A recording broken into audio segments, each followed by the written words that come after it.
바울의 전도, 3차 전도 여행이 이제 마무리되어지고 예루살렘으로 올라가는 이 여정이 이제 계속됩니다. 바울은 형제들의 만류에도 목숨을 각오했다라고 결정하면서 하나님의 뜻이라고 계속해서 예루살렘으로 올라가는 모습을 우리가 보게 되고요. 그죠? 성령께서는 이미 바울이 그 예루살렘에 올라가면 체포되고 또 고초를 겪게 될 것을 여러 번 알려주죠. 그럼에도 불구하고 바울은 자기의 사명의 길 마지막까지 올라가는 모습을 이렇게 보게 됩니다. 1절부터 7절에 보면 두로까지의 여정이다 이렇게 우리가 정리하고 있거든요. 거기 보면은 아주 지역 이름들이 하나하나 잘 기록되어져 있어요. 누가는 아주 자기가 걸어간 길이었기 때문에 바울 사도와 함께 한 일이었기 때문에 매우 꼼꼼하게 기록되고 있는 것을 볼 수가 있습니다.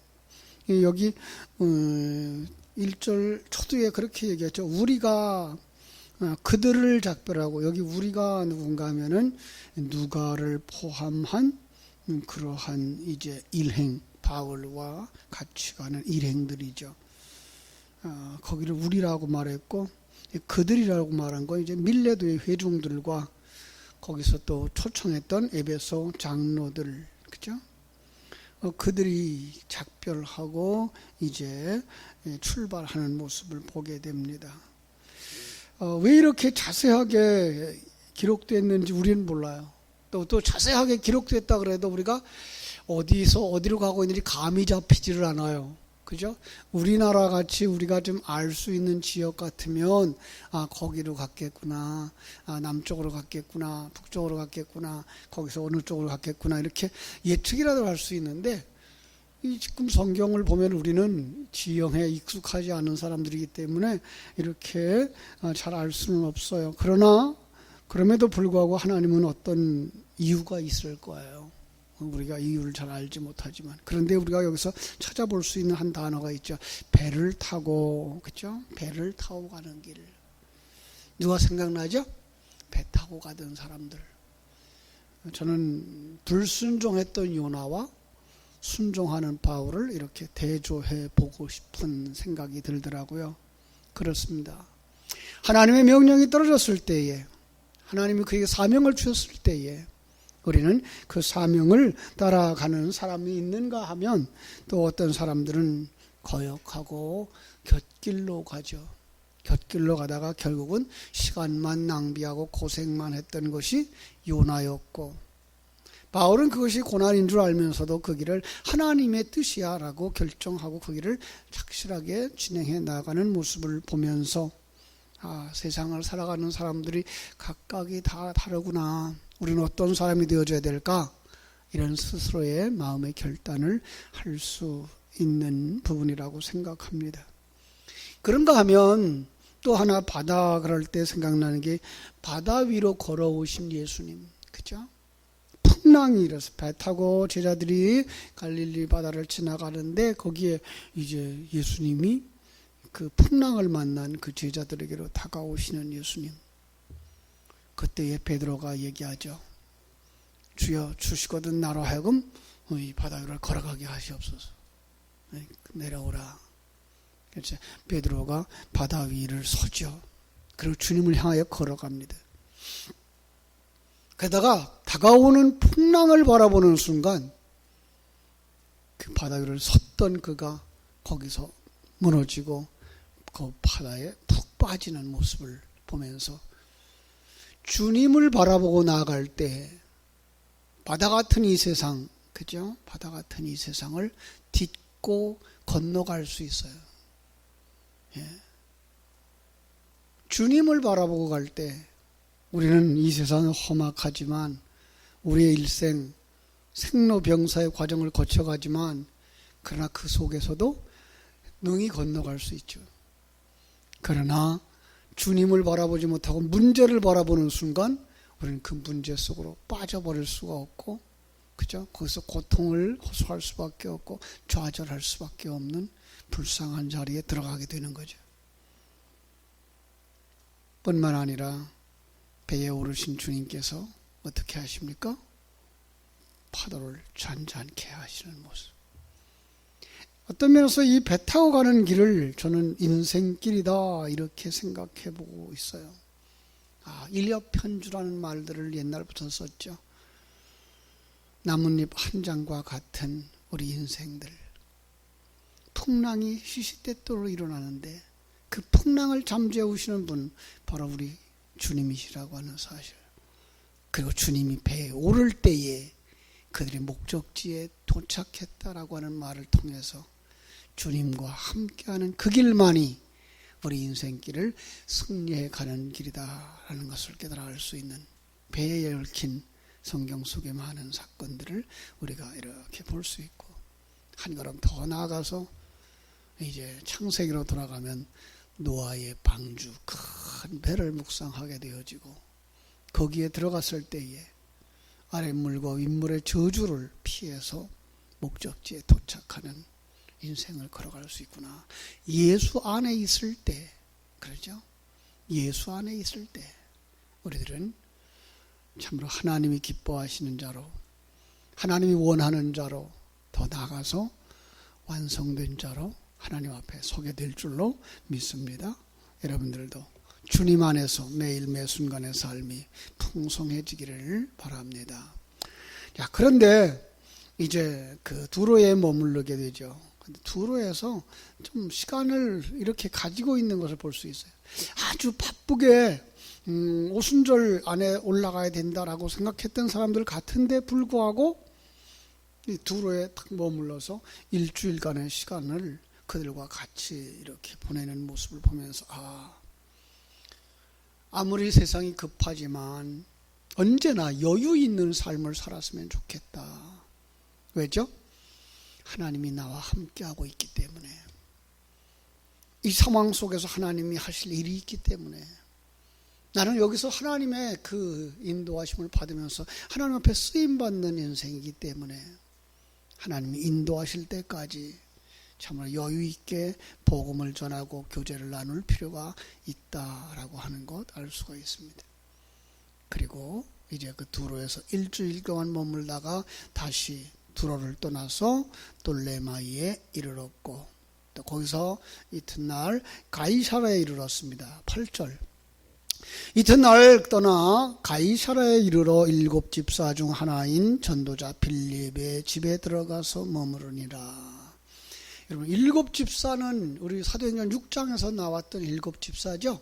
초대교회의 사역자들. 보통은 그렇게 해요. 부재하는 것과 돌보는 일들을 맡겼다. 그런데 근데 실상은 스데반 집사가 설교하고 죽고, 그죠?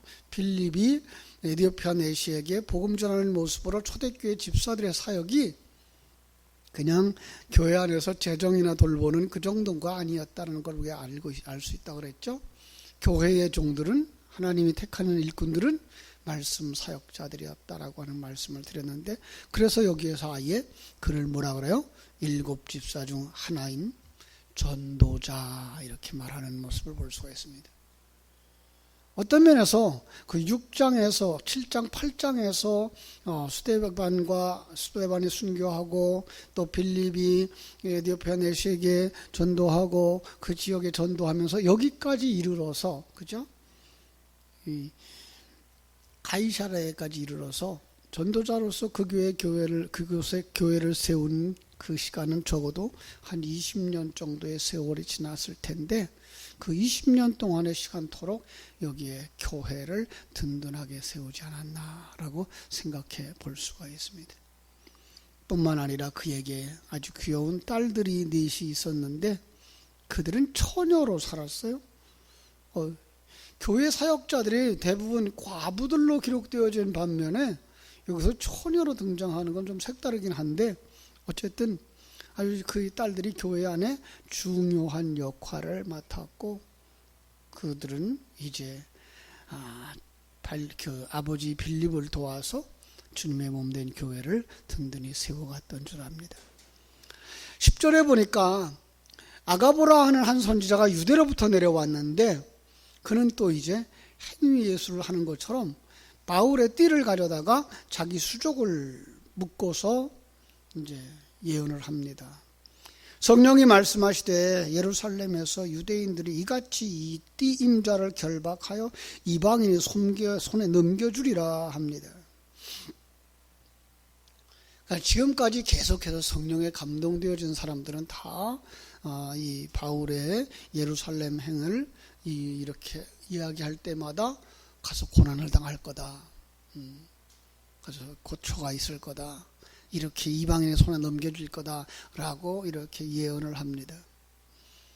그런데도 불구하고 바울 사도의 그 사역이 중단되지 않는 모습을 이렇게 보면서 뭐가 보이죠? 성령의 은사를 받은 사람들, 성령을 따라 예언하는 사람들의 예언의 깊이가 다른 건가? 바울 사도는 분명히 예루살렘에 올라가서 어디까지 가려고 그래요? 로마에까지 가야 된다라는 그 비전을 가진 반면에 지금 성령에 감동되어졌다고 하는 이 제자들의 모습들, 이 형제들의 모습들 속에서는 그가 당할 그 고난만 이야기하고 있는 거예요. 고난이 있다고 얘기하는 거지 올라가지 말라는 얘기를 하고 있지는 않아요. 여기서 우리는 참 하나님이 주신 사명, 그것을 본인들이 어떻게 받아들이느냐를 굉장히 중요한 것이다.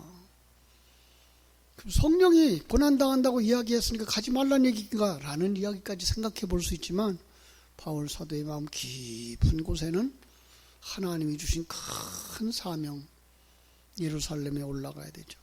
예루살렘에 올라가야 하는 이유가 뭐예요? 구제 헌금들을 전달해서 예루살렘 교회를 돕고, 그렇게 함으로 말미암아 예루살렘 교회나 또 소아시아에 있는 교회나 유럽에 있는 교회가 예수 안에서 하나다라고 하는 것을 그들에게 확신시켜 주려고 하는 이 분명한 목표와 함께 그 예루살렘 교회를 떠나서 이제 로마에까지 들어가 복음을 전하고자 하는 큰 계획 가지고 있는 것 우리가 보게 됩니다. 그리고 그 계획은 마침내 이루어져서 참 로마에 들어가서 복음을 전했고 로마에 있는 성도들을 격려했고 그들을 위로했던 모습을 우리가 볼 수가 있는 거죠. 그렇습니다. 오늘 우리가 앞에 있는 한순간에 앞에 있는 문제만 보면 고난이 싫을 수 있어요. 피하고 싶을 수 있어요. 그러나 정말 하나님의 뜻, 그 하나님의 뜻이 무엇인가를 붙잡을 수 있다면 그 고난을 통과해 나가고 그 고난을 통해서 하나님의 뜻이 이루어지기를 소원할 때 하나님은 그를 붙들어 사용해 주시는 줄로 믿습니다. 그들은 헤어질 때마다의 그 모습을 보면서 얼마나 그들은 아름다운가 이렇게 생각을 하게 됩니다. 참 아이들과 아내들까지 모두 나와서 전송하는 그런 장면, 그죠? 과거에 마치 부흥회를 마치고 떠나는 강사 목사님을 배웅하는 교인들의 그 모습들이 이렇게 생각이 나기도 하고요. 그런가 하면 선교지에서, 그죠? 선교지에서 말씀 잔치하고 헤어지던 장면 이렇게 떠오르기도 합니다. 정말 우리가 말씀 안에서 하나 되어졌다 그러면 그 말씀을 사모하는 것 때문에 한 형제가 되어졌고 그것 때문에 수고한 이에 대한 애통함도 있고 눈물도 있고 감동도 있는, 정말 예수 안에서 이런 감동 있는 느낌 있는 이런 삶을 좀 우리가 다시 회복해야 되지 않겠나라는 생각을 하게 됩니다. 그래서 그들은 정말 하나님의 은혜 속에서 주어진 일들을 잘 감당하고 있는 모습을 보게 되는 것입니다. 바울의 띠를 가져다가 자기의 손발을 묶는 행위, 이 구약 예언자들에게서 있었던 일들이죠. 그 아히야 같은 사람은 그 솔로몬 왕국의 분녀를 자기 옷을 찢어서 두 쪽으로 만들면서 이렇게 예언했던 것 우리가 기억할 수 있고요. 그죠? 그 다음에 이사야는 벗은 몸을 가지고서, 그죠? 몸을 벗고 옷을 벗고 발로 더 걸어다니며 맨발로 걸어다니면서 애굽인들이 아수르인들을 포로로 끌려갈 것, 그죠? 그 아수르인에게 끌려가는 그 애굽 사람들이 아수르 사람들에게 끌려가는 것을 예언했던 모습을 볼 수가 있습니다. 오늘 여기서 아가보의 예언조차 그런 거죠. 성령에 감동되어져서 말합니다. 그러지만 바울 사도는 어떻게 말합니까? 12절. 우리가 그 말을 듣고 그곳 사람들과 더불어 바울에게 예루살렘으로 올라가지 말라 권함을 들었으나 바울은 13절. 여러분이 어찌하여 울어 내 마음을 상하게 합니까? 나는 주 예수의 이름을 위하여 결박을 당할 뿐 아니라 예루살렘에서 죽을 것도 각오했습니다. 그는 알았습니다. 예루살렘에 올라가면 어떤 일이 일어날 건지 그는 알았습니다. 바른 사람들이 성령에 있는 충만해서 예언을 할 때 진리의 말씀을 전했던 바울이 그걸 모르겠습니까? 알죠. 그러나 그럼에도 불구하고 정말 주의 이름을 위하여 결박뿐만 아니라 죽을 것도 각오했다. 어떤 면에서 정말 복음 전하는 사람들의 그 마음이죠.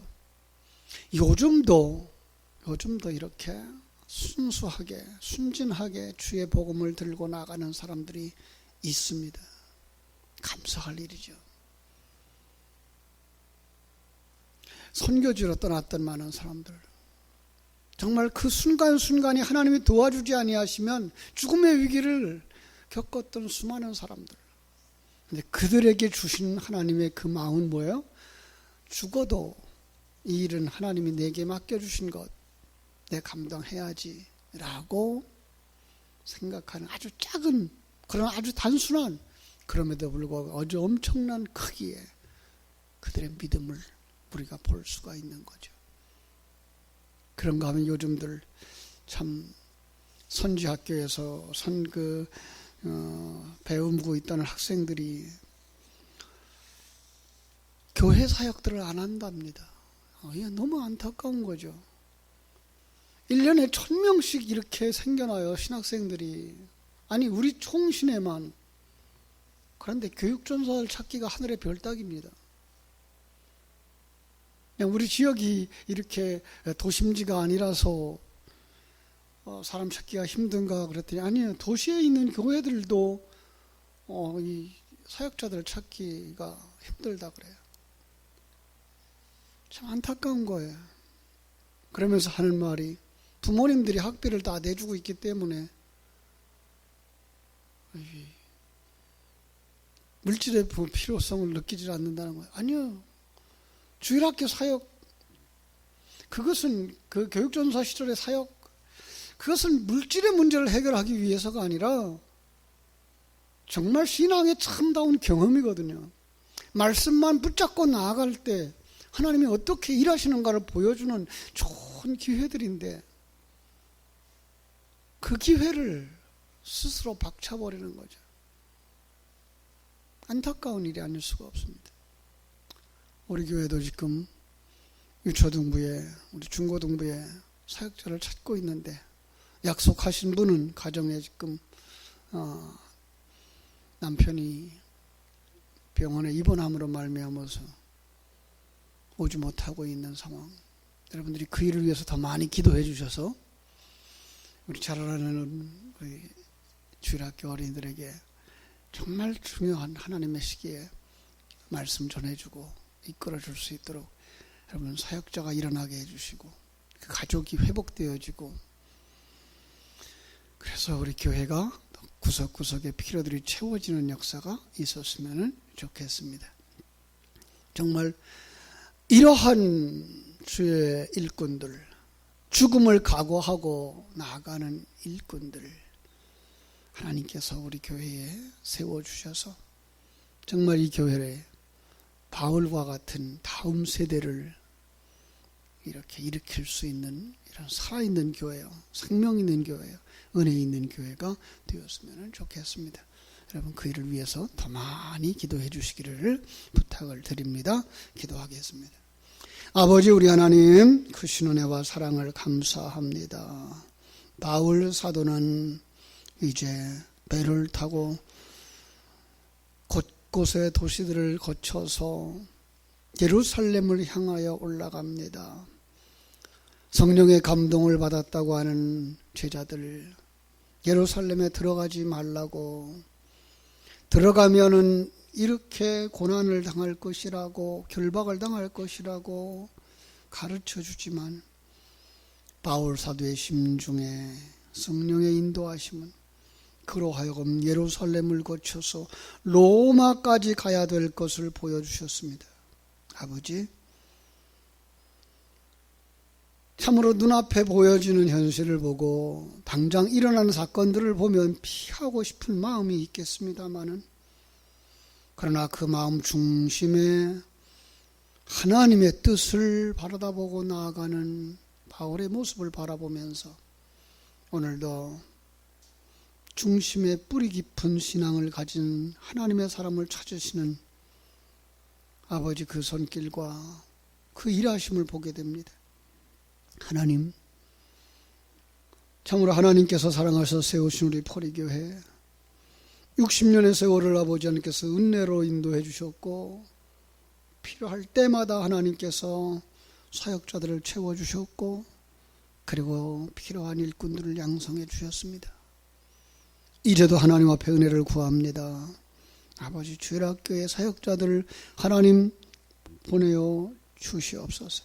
일이 되어지도록 축복하여 주시옵소서.